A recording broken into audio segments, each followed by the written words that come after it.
Shalom de nouveau, Berger Raphaël le Béninois. Deuxième partie. Juste pour vous dire, si vous n'êtes pas encore abonné, abonnez-vous sur cette chaîne dont vous voyez cette vidéo-là. Abonnez-vous là. Sur le compte TikTok Berger Raphaël ou sur YouTube Berger Raphaël le Béninois, le prophète. Le conseil que je vous donne, chers frères et sœurs, elle est profonde. Imaginez quelqu'un qui s'est levé.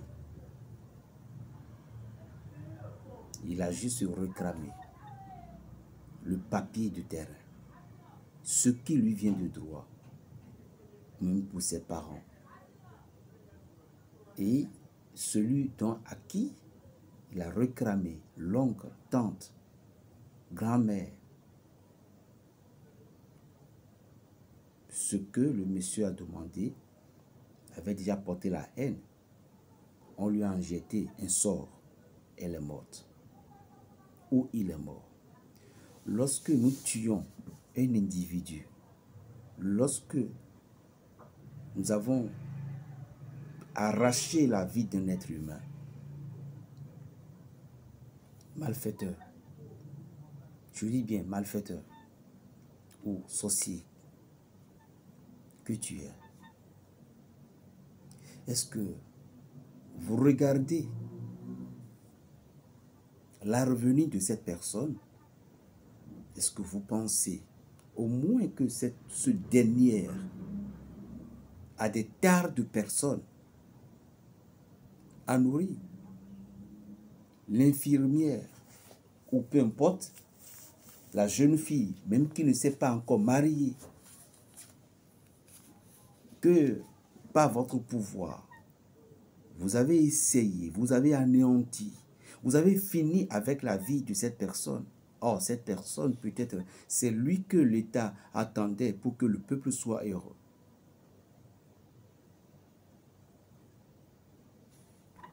C'est de là que je parle parfois quand les gens, nous sommes contre parfois le christianisme. Je me demande, moi, le sorcier du Saint-Esprit béninois, je me demande s'il n'y avait pas Jésus, s'il n'y avait pas l'évangile d'amour,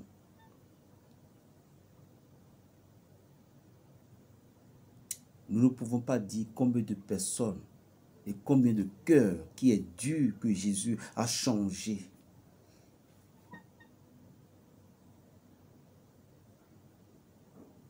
En amour. Au sein de l'Église, plein de malfaiteurs qui sont même encore des défensifs, qui sont même encore des gens qui sont des marraines des églises, des parrains des églises. Mais pourtant, ils étaient avec l'occultiste, avec les pouvoirs maléfiques, détruisant la vie. Et nous allons poser la question. Êtes-vous traditionnel? Êtes-vous un féticheur ou êtes-vous un enfant de Dieu?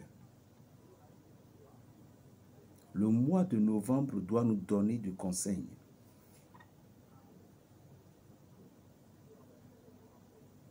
Bon, en fait, qu'est-ce que tu vas dire? Je les ai fait ça. Je lui ai fait ça. Au moins, lui, il ne va plus jamais parler. Tu l'as fait taire.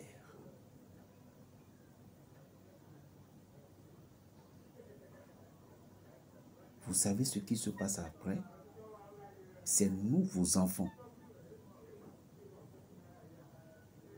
C'est nous, vos enfants, qui commencent à récolter les points cassés de ce que vous avez créé, de ce que vous avez laissé.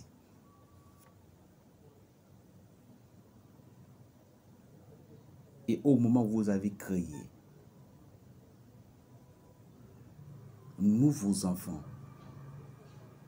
nous allons commencer par récolter.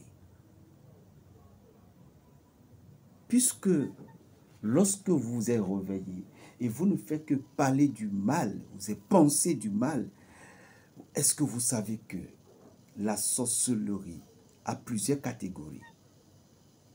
Demain,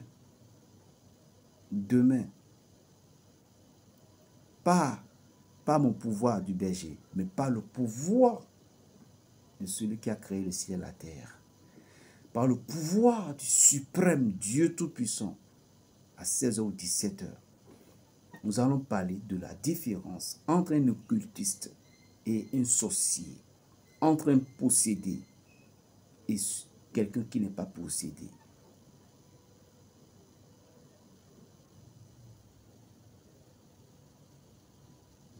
Mais je me dis, lorsque vous tuez,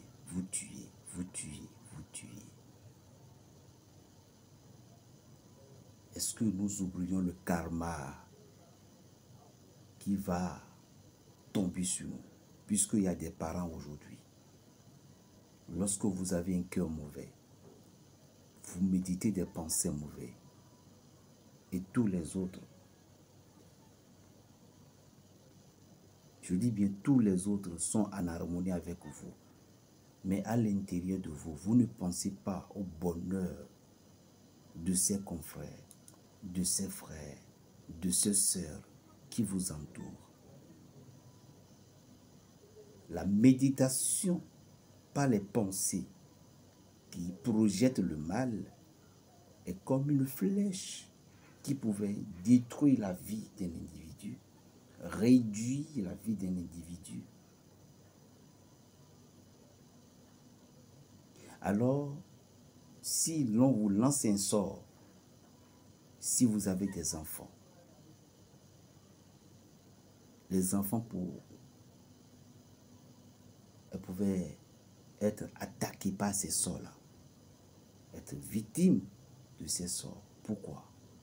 Parce que l'astomorphée que vous créez, votre pensée, toutes ces choses deviennent une force ténèbre. Lorsque vous êtes un être humain et que c'est des pensées de reine que vous avez dans votre tête, vous devez savoir que c'est dans ça que vous allez développer. Si les morts peuvent nous parler,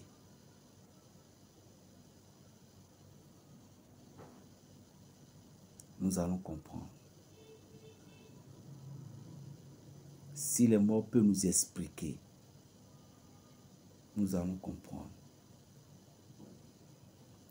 Nous savons qu'en Afrique ici, nous avons les pouvoirs, nous avons les choses que nous disons, on ne va pas mourir maintenant. Bien sûr, il y en a qu'on le fait toujours. Mais tu vas mourir, non? À quoi ça sert la vie d'un être humain? D'être fort aujourd'hui, demain et être faible. Nous devons savoir que nous avons tous un temps. Berger Raphaël, le béninois, le sorcier du Saint-Esprit.